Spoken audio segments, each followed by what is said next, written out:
evidence is you. What is hard? What is hard for you? It can never exist. Oh, you do not lie, you do not fail. What is hard for you to do? It doesn't exist. Oh, it can never exist. Hallelujah, ozali nzambe na ngai, okotikala nzambe. Yahweh, hallelujah, ozali nzamba mayasi, okotikala nzambe. Yahweh, Yahweh, hallelujah, ozali nzambe na ngai, okotikala nzambe. Yahweh, Yahweh, hallelujah, ozali nzambe na ngai, okotikala nzambe.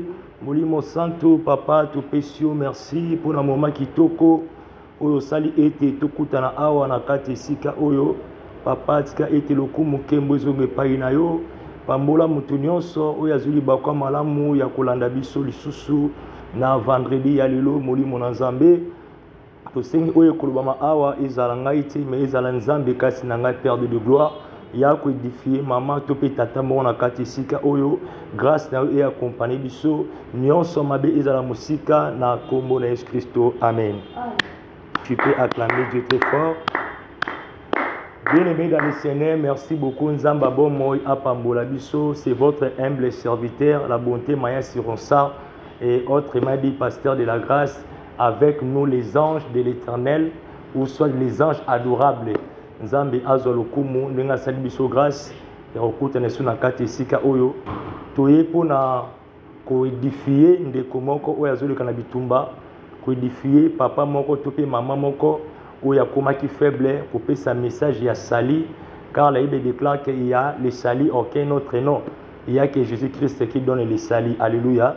Nzambe nanga apambola biso rapidement pona ko gaspiller ta na biso te.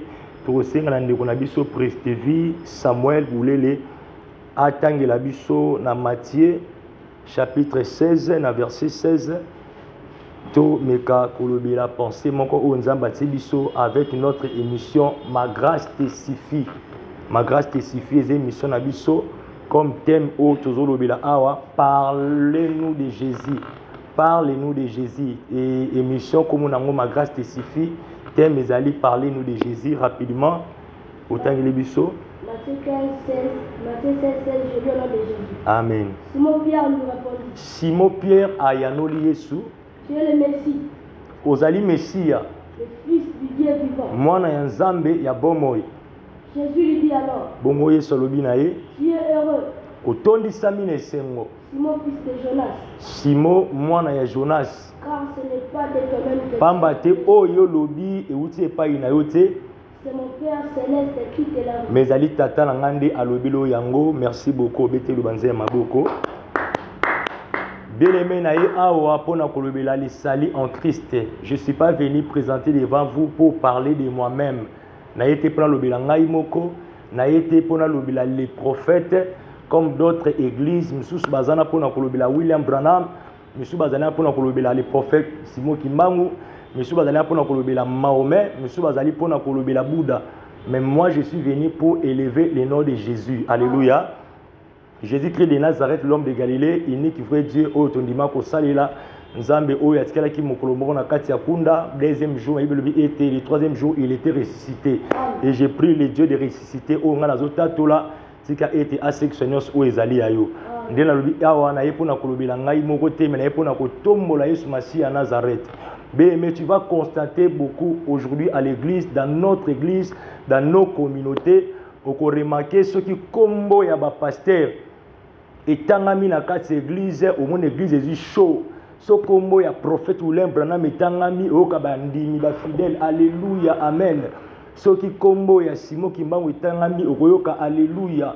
Mais s'il y a le nom de Jésus, église Jésus froid.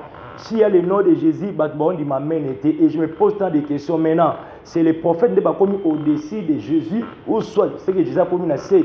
Ok, Philippiens chapitre 2, verset 9, que c'est pourquoi son Père l'a souverainement élevé. Il y a donné le nom qui est au-dessus de tous les noms. Alléluia. afin qu'au nom de Jésus, tous tes genoux fléchissent et que plus loin en lui dans les ciels, sur la terre, sous la mer, et toutes tes langues confessent que Jésus-Christ est le Seigneur à la droite du Père. Alléluia. Elle dit que le nom qui est plus beaucoup élevé, c'est le nom de Jésus. Mais c'est le contraire aujourd'hui. Si comme vous voyez sur ma église, mais si vous avez pasteur, alléluia, c'est-à-dire que pasteur va star, alléluia. Il y a un mélanger esprit wana ozo musaka église tout ça église ndenge bantoma batikaki yango ndenge église primitive ndetikaki yango kota Yesu Masia na kati ya centre et des messages auto nango awa il y a le salut aucun autre nom c'est Jésus-Christ qui est le salut. Alléluia. Bien aimé lelo okomona église ils ont présenté le sous Yesu Masia malamuté parce que les pasteurs ne sont pas encore basés dans l'enseignement. Il y a des pasteurs non enseignés. Et quand un pasteur il est non enseigné, qu'est-ce qu'il peut enseigner à son église? Bien aimé, c'est très difficile de remarquer. Yesu Masia azali mal présenté. Le na kati de l'église nabiso, Matthieu a mis et commis à réalité. Alléluia. Matthieu est commis à réalité. Ok, prêcher Jésus, c'est une autre chose. Bien aimé, rapidement, au Tangil Bisso, Esaïe chapitre 40, verset 1. Total Saban ensemble, on comprend que dans la église, beaucoup plus maté comme il y a réalité. Réalité, il y a bandimi, il y a beaucoup de dans la église. La réalité, il y a société, il y a dans la église. Mais pour nous, athée à Bisso Christ, est comme très difficile. Alléluia. Bien aimé, Tangil Bisso rapidement. Esaïe 40, premier, vas-y. Réconforter mon peuple. Bible dit réconforter mon peuple. C'est-à-dire consoler, édifier les botanangai. Oui, réconforter mon peuple. Il y a solo boté, il y a édifier, lendi sali botanangai. Dis votre Dieu. Et le binga ya wenzambe. Alléluia. Bien aimé message wana eza malam. C'est-à-dire que nzamba lingi peut pas consoler peuple naï.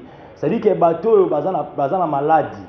Bateau misale zate, bateau babotakate, église est censée de consoler le peuple de Dieu. Dengenza m'a dit que consoler mon peuple. Alors, est-ce que le message on a moni, c'est-à-dire que l'église est comme qu'on fan dans yango mingi, et qu'on a maté ya mingi ya réalité. Pour mon pasteur a préparé pour tout même pas maté ya naé, azan est mal enseigné, mais a rejoint solo ya fidèle moko boye tout acquié. Alors, il y a solo dans le développement dans la église et la réalité. Alléluia. Ma pasteur Moussou il y a réalité, il y a société. C'est-à-dire que Ponza m'a dit que consoler. Oui, c'est bien bon, on va consoler, on va édifier l'église de Dieu. Bateau, on n'a pas si tu es bon, et tu es au moins le beau ensemble. Mais il veut dire Ésaïe 61, verset 1 à 2. L'Esprit de Dieu est sur moi, il m'a pour apporter la bonne nouvelle, pour penser au cœur brisé. Alléluia.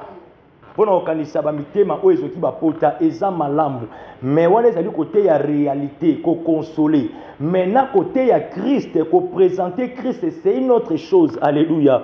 Et alors kola mutaye na kati ndaku na yo amoni ndaku na yo abetali solo te na monaki ndaku ya frère Beraka Samuel ya frère Beraka Franklin ndenge ezalaka. Mais si le comportement ya frère Franklin Beraka, est-ce qu'il y a bien?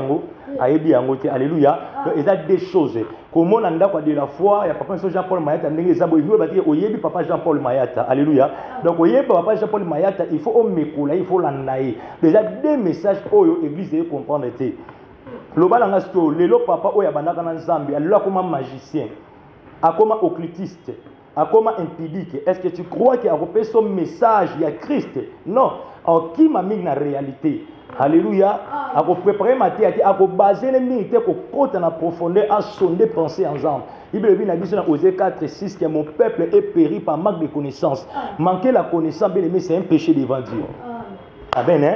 C'est-à-dire que bien aimé, c'est très important. Zambé, Alingi Moutou, Ateyaye Moutou, Aye Baye. Donc, pasteur Sabung Zelan Zambé, il y a remarqué dans la TV, autant l'émission prophète Moro, Banda Yaki na la TV, au moins on appelle sur 2 heures de temps, 1 heure de temps. Il nous parle que des prophéties, on a pensé qu'on peut s'attendre, arrive pas à présenter Jésus, parlez-nous de Jésus. Il y a une émission bien aimée pour nous pambola, émission sur nous yeba makambu ya Yesu Masia Nazareth oyebi lango awa. Alléluia. Ah tu retombola kimbangu te, Mahomet te, tu retombola pe ronsarte. Mais tu retombola Yesu Masia Nazareth, l'homme de Galilée, unique vrai Dieu, l'homme de 33 ans. Alléluia. C'est-à-dire que pasteur Oyo aye na kasi ya TV teya biso Yesu Masi ya Nazareth okomona pasteur bandi ba témoignage muso ko tsaka ba délivrance ndenge bana basi bazokoya muso ko bakuna bima na nzoto na ye bima est ezoko édifier église na nini. Parlez-nous de Jésus. Alléluia. Omona ba prophète banda kaka na TV bien-aimé benga ngai bien-aimé yaka na adresse bwe bien-aimé yaka bwe bien-aimé wana ozotesa biso ba réalité yango wana tango Nzambe abengaki Paul apporter un message universel. Alléluia.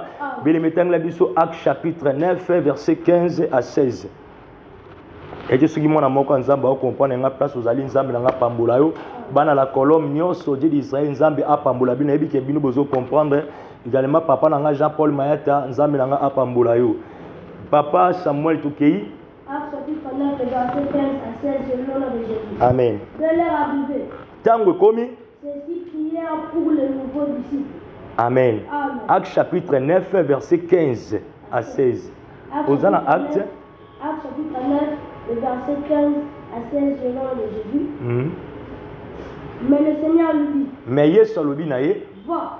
Kende. Car j'ai choisi cet homme pour me servir. Alléluia. Amen. Bandi la place on a papa Samuel. Mais le Seignye lui dit. Mais Nzambe alobi na ye. Va. Kende. Car j'ai choisi cet homme pour me servir. Pona poni moto oyo po asalela ngai. Il fera connaître qui je suis aux nations. Alléluia. Amen. Abi, il fera connaître qui je suis aux nations païennes. Abi, moto na poni po ala kisabatu oyo ngai nazali. Alléluia. Amen. Donc Paul, il était censé de nous faire connaître qui était la personne de Jésus, de nous parler le comportement de Jésus, le posture de Jésus, comment Jésus s'est comporté. On est commis sur réalité. Donc il faut tel c'est que Jésus a boyé. Alléluia.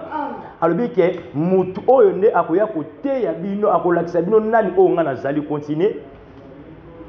Et au roi étranger. Akolakisa ba konzi ya mbapaya. Ainsi qu'aux Israélites. Pe na ba Israélite. Je lui montrerai moi-même tout ce qui devra souffrir pour moi. Alléluia. Abinga mona kolakisa nenga konyo kwa mapona nga bien-aimé. Ha côté ya Yesu Masi eza na souffrance. Amen. Abike Paul akolakisa bino nga mais ako souffrir bien-aimé.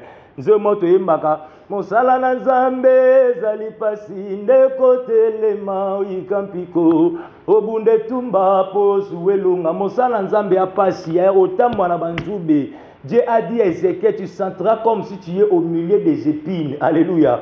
Oyoka lokoza na kati ya banzube beleme ko sala Yesu Masi Nazareth ko tambola lokola Yesu le sali eza mutabiki. Sali ezali ko âme ya mutu ebiki. Donc avec Yesu abina ke onyo kama pona kombo na ko tambola avec Christ tu vas marcher comme Christ. Alléluia. Ko yeba ndenge Yesu le message wana esala ete mutu akomaka na étape mususu. Alléluia. C'est-à-dire Dieu nous recommande de lui connaître dans la profondeur. Koyeba Yesu Masi na profondeur. Alors, ce qui muta comme koluka koyeba Yesu Masi na profondeur, bien aimé et comme na ba sacrifice.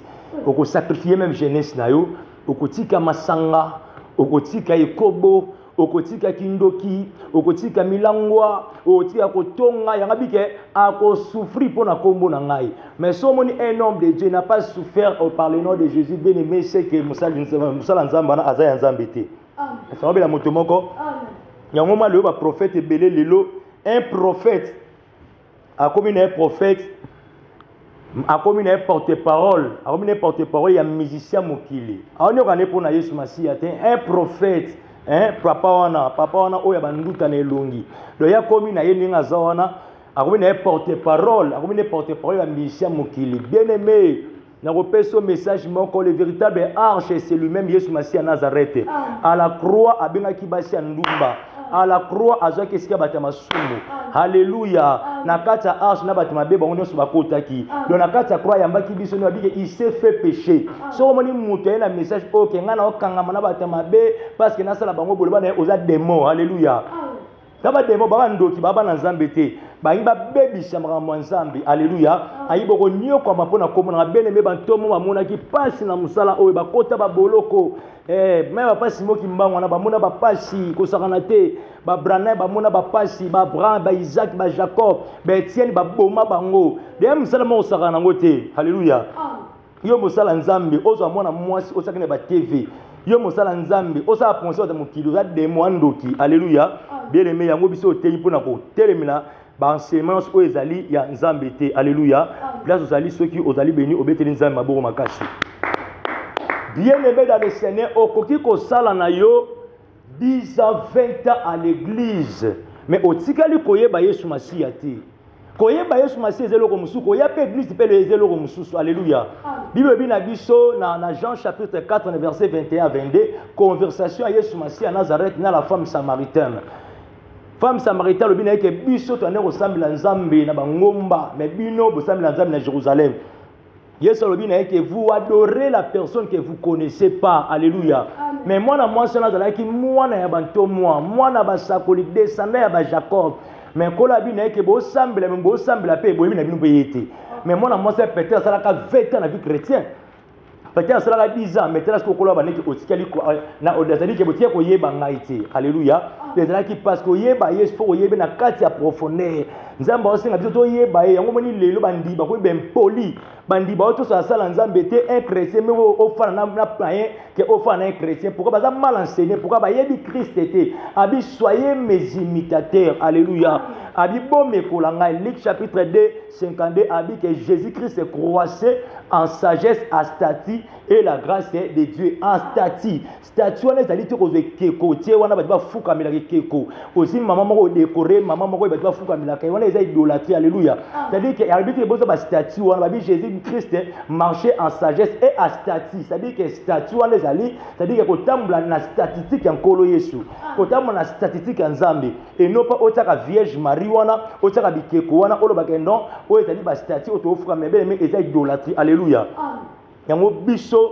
toye pona kotelemela milimo nyonso na mabe bien aimé toi na temps évangile toi na temps to kobangisa mutu nous sommes les martyrs de Christ Etienne a kufaki pour l'évangile bantomo a kufaki pour l'évangile biso to ye soko boma na yo soko kangisa melo banzambe ko teyama alléluia sango malamu ya tata nzambe ekokende ekosakolama mokili yaya balinga te sango malamu ekosakolama balinga te yaya bolinga te to dévoiler bino bolinga te passer au coma double sim passer à PD to dévoiler yo passer à moyibi to dévoiler yo partout au bozali to bisamisa na bino na poisa o ya nzambo beteli mabo makasi est-ce na fini mutu de bongo sikilanga poni pesanga mena songi amen nabi o ya nzambe pesanga mena songi kwa zo pesa mete sege yiwana ni ndoki alléluia obete nzema mabo makasi place ozali bien aimé yango biso to ekotesa bino ke qui est Christ alléluia tango batuni Simon Pierre batuni ye batu baolo ba etenga na zanani Pierre alobi miso abengi Jean miso alobi Élie miso alobi l'un des prophètes abi bongo bino Pierre a dit que pour moi tu es le Messie dit que le Christ veut dire que le sauveur alléluia dans les sauveurs wana oya lobaki wana eza les sauveurs tende yo kanisa les sauveurs ko bikisa malaria les sauveurs au biki sao baba pandicité les sauveurs c'est à dire que c'est lui qui a la capacité de sauver l'âme d'une personne après la mort. Est-ce que tu m'as compris? Est-ce que tu m'as compris? Donc sauveur ezali mutu a la capacité à sauver âme ya moto soka biki au kufi à l'anioti na séjour de mort à biki so à péché vie éternelle. Donc les la âme qui mangu yeba ke Yesu Masiya mutu a repêcher sa vie. Et dans les moments Yesu Masiya mutu repêcher sa vie. Et dans les Marie Yesu Masiya mutu repêcher sa vie. Abi personne ne peut venir tout peut de faire ça passer par moi. Alléluia. Et dans la moment doit passer par Jésus. Et dans la kimba on va passer par Jésus. Et dans la nani bien aimé ils vont passer par Jésus. Est-ce que moi on je parle à une personne. Bien aimé tu es pour nous tomber Yesu Masiya Nazareth. Est-ce que mabla mutomoko. Bien aimé alobi na biso été il est le sauveur. Sauveur, on est à malaria. T'es pas un féticheur, pas dit que ça s'appelle malaria. Alléluia. On appelle, on l'appelle hernie. Mais, pour sauver à Mamoutou, il y a Yesu Masiya Nazareth. Talaba Anchini, Bali Bagmeli, Banabaso, Marie Madala, dimanche na tongo. A tout le monde qui est bon, Lukanani, Babi Tolu, Yesu Masiya Nazareth. Ange lui, pourquoi cherchez-vous un vivant parmi les morts? il n'est plus ici. Il est ressuscité. Bien aimé, le tombeau est vide. Zambé, Massia Nazareth a fait sa bombe. Yesu Massia a sa vie à Motomoko. Yesu Massia a délivré vie à Motomoko. Car on est à Yesu Massia, on a vécu à Nazareth, l'homme de Galilée, l'homme de 33 ans. Zambana a sa vie à Motomoko. A fait sa bombe. Moussous a zoba été, oh Yesu Massia, Azamouana Nanzambi. Oui, bien aimé, Azamouana Nanzambi. Mais tant que moi, on a bien à mon accueil, on a père. Père, on a eu un fils. Alléluia. Mais maintenant, la biso awa, Ésaïe chapitre 9, verset 5 à 6. Oh, qui est le fils? Kuna musulman, kuna, oh, Yesu Massia, mon ensemble. Bien aimé, maman Zamba, Albina biso, alléluia. Albina biso, dans Jean chapitre 6, dans 63, 64, Abi était, les efforts de l'homme ne lui a fourni à rien. Mais c'est l'esprit de Dieu qui aide l'homme. Les paroles que je vous dis, c'est son esprit. Maman, nous, Eza Molimo, alléluia. Eza Anzote, ce sont aux côtés d'Anzote, on comprend le mystère de maman Zambiti. On comprend que le fils là, ce n'est que lui-même le père. Et le père, c'est lui-même le fils. Alléluia. Bien aimé, vas-y. Isaïe chapitre 9, verset 5 à 6, le nom de Jésus. Amen. Car pour nous un enfant est né. Car pour nous un enfant est né. Alléluia. Pour la biso siko mwana moko saini abotami azana mwana toboyite tokei bien aimé. Un fils nous est donné. Un fils, et bien mwana mobala pesa melibiso. Et il exercera l'autorité. Il exercera l'autorité royale. Alléluia. Babi nguya na ye kozala nguya moko ya bokonzi. Yango moni bene mozo zonga. Yango moni na Matthieu 28 na chef habillé que tout pouvoir m'a été donné. Alléluia. Dans les ciels, habite dans les ciels. Donc kuna likolo na nguya moko ezali ana si a Yesu. Kuna likolo na nzambe moko ezali ana si a Yesu. Parce que bien que tout pouvoir m'a été donné. Donc kuna likolo na nzambe moko ezali ezana ora Yesu Masia. Alléluia. Même sous la mer. Il y a des lima, il y a des monstres, il y a des tati, il y a des familles, il y a des Jésus. Toutes les confesseront que Jésus-Christ est séné à la droite du Père. Et les Chinois, tu vas confesser que Jésus Massia à Zanzambi. Bien aimé, continuez. Il sera appelé. Il sera appelé, Yoka. Merveilleux conseiller, alléluia. Il sera appelé merveilleux conseiller, pas n'importe quel conseiller. Alléluia. Il y a un conseiller chef de l'État. Il y a un conseiller Mouta Bunzi Bana 5 Balamoko. Il y a un conseiller Mouta Bazik Sinandako. Il n'y a que l'esprit des équipes qui peut conseiller. Alléluia. Il sera appelé merveilleux conseiller. Il y a un chef de l'État. Alléluia. Alléluia. Alléluia. Alléluia. Alléluia. Oh, alléluia, alléluia, alléluia, alléluia, alléluia, Zambe alole, azali na biso nesika oyo, Zambe alula, azali na biso, Zamba bantoma, azali na biso nesika oyo, Zamba bantoma. Alléluia, alléluia, alléluia, alléluia. Bien-aimé, la vie est mon kilo, Yesu Massia Kozonga. On est venu pour prêcher l'homme de Galilée. Alléluia. Un enfant nous est donné. Il sera appelé merveilleux conseiller. Alléluia. Pas n'importe quel conseiller. Bien-aimé, ce que Yesu Massia a conseillé. Yesu Massia a consolé. Place au lemba qui ose en makasi. Alléluia. Kuluka conseil pas à famille. Kuluka conseil pas à bokiloté. Kuluka conseil pas à camarade. Nana Kwangangate. Alors, il était merveilleux conseiller. Alléluia. Est-ce que moi je parle à une personne? N'a pas eu ose à consolation. N'a pas eu ose à consolation. Atobe Lanzamba Pesakimia. Les docteurs par excellence. Il s'appelle Yesu Massia. Il y a Nazareth. Nzamba aura dossier au Pola. Il y a un dossier au Pola. Papa Jean-Paul Mayata. Dossier au Pola. Papa Kabundu Alessa. Dossier au Pola. Papa Stéphane Kabamba. Papa Marcel Kenga. Yesu Massia aura dossier au Pola. Il peut être Malata, Marina Marthe. Il y a un dossier à Lazare. 4 jours, il y a Esaïe au Pola. 4 jours dossier c'est Pola déjà. Il y a un pas Yesu. Alléluia. 4 jours, c'est impossible que mon toit se souvie. Dossier à Pola. Mais il dit après avoir fait ça, le miracle, Lazare a vu na kasi akunda. Bien aimé, on a dossier à Pola, c'est Sili. Non, c'est un dossier à Pola. Tongo lelo, au présentant pas Yesu. Na poko lelo, Yesu Massia mon dossier à Pola. Na biso qui Lazare c'est quoi qui na dossier à Pola, yo poko c'est quoi. Mais ici Marie, que si tu as la foi, tu verras la gloire de Dieu. Nous c'est un angela kondima. So kondima mon aloboko ensemble. Bien aimé, continuez. Alors, il sera appelé merveilleux conseiller. Dieu est fort. Alléluia. Car est-ce que Dieu est fort? On a dit, il y a la minuscule ou la majuscule? Majuscule. Il sera appelé merveilleux conseiller, Dieu fort. Alléluia. Il sera appelé Dieu fort. Donc, ce qu'on la Bible est minuscule, c'est que ça va nous amiquer. Ce qu'on est minuscule, c'est esprit amoqué. Mais ce qu'on des majuscules, c'est que ça nous amiquer. Ça doit être le pénacé. Ce qu'on est majuscule, c'est que ça esprit et ça doit être le pénacé. Alléluia. Parce qu'il sera appelé merveilleux conseiller et Dieu fort. Fort et zéloko oyo et s'il a raté. Pas vite que Dieu est trop, mais fort. Alléluia. Donc il m'a puissant guerrier, fort dans les combats, Jéhovah est son nom. Alléluia. Donc Dieu est fort. Parce que on a Lukaka. Alors dit que au fils aza perté. Mais on a vu que fils yonaka père, père yonaka fils yoka oilandi. Il sera appelé Père à jamais. Il sera appelé Père à jamais. Alléluia.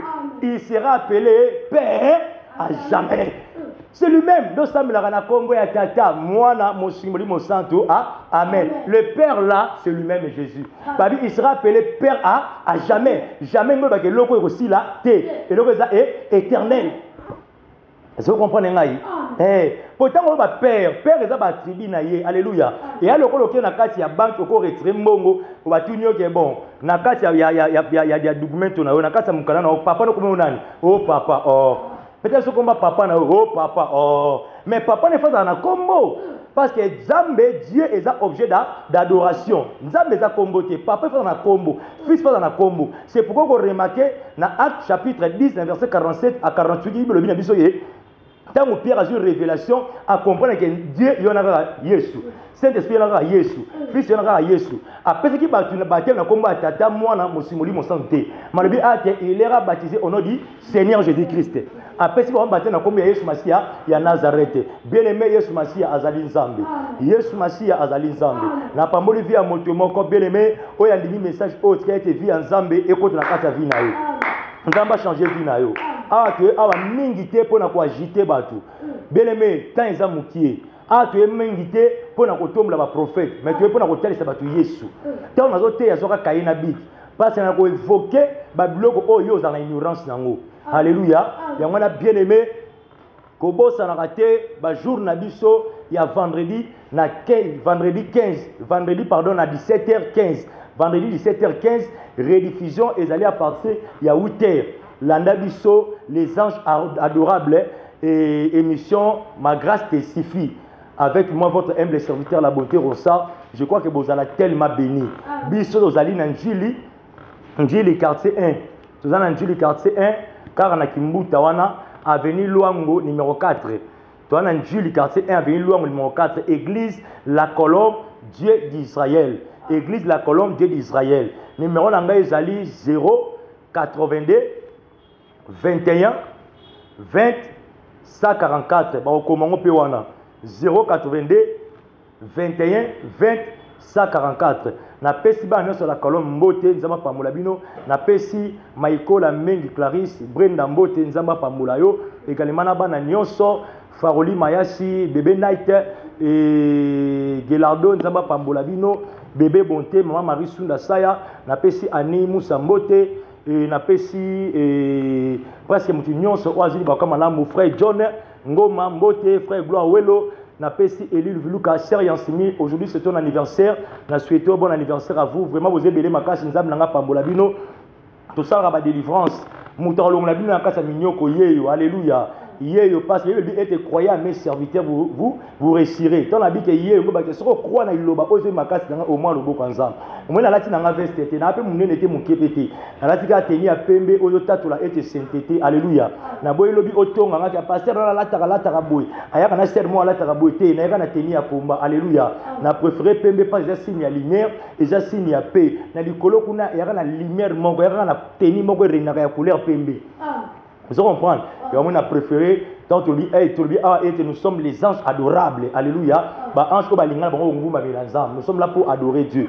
Na pesi papa Jean-Paul Mayata Mbote, Zambi Apambola, ba clip na biso de la kasa de la fois pour consommer yango. Vous en approcher na biso, tozali wana na obeti la bonté, Mayasi sur TikTok au monanga, YouTube au monanga. vraiment nzambe azalo comme équipe technique nyonso papa Nathan nzambe nanga amona yo et papa Dudu nzambe nanga amona yo. What is hard for you? It's gonna never exist. You do not lie, you do not fail. What is hard for you to do? It doesn't exist. Oh, it can never ever exist. Oh.